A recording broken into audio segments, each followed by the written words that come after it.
Mole and the Baby Bird by Marjorie Newman, illustrated by Patrick Benson.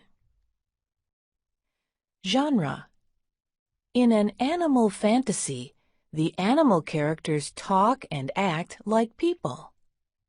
The next story is about a mole who finds and takes care of a baby bird.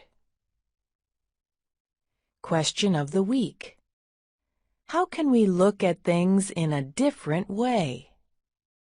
Mole found a baby bird. It had fallen out of its nest. Mole waited and waited, but no big bird came to help it, so Mole took the baby bird home. He made a nest for it. "Look," he said to his mother. "It's very, very hard to take care of a baby bird," she said. "They usually die," said his dad. "My bird won't die," said Mole. His friends helped him find food for the baby. His mother showed him how to feed it. Mole fed it whenever it chirped. And the bird didn't die. It grew. "It's my pet bird," said Mole. "It's not a pet bird. It's a wild bird," said his mother. The bird fluttered its wings. "Your bird is trying to fly," said his mother. "No," cried Mole, "it mustn't fly." Mole found some wood and some nails. He borrowed his dad's toolbox. "What are you making?" asked his dad. "I'm making a cage for my pet bird," said Mole. "It's not a pet bird. It's a wild bird," said his dad. "You should let it fly." "No," cried Mole. He put his bird into its new cage. The bird was sad.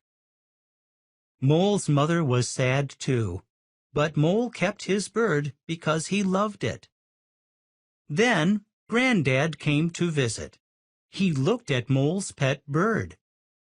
Presently Granddad said, "Let's go for a walk, little Mole." Granddad took Mole to the top of a high hill. Mole looked down at the trees far below. He felt the wild wind trying to lift him. "Whee! I'm flying!" cried Mole. "Nearly," said Granddad. When Mole got home, he looked at his bird. It was sitting very still in its cage in Mole's dark underground room.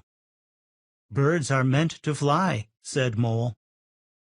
He opened the cage door, and he let his bird fly away because he loved it. Then he cried. The next day Mole went into the forest. He saw his bird flying, soaring free, and Mole was glad.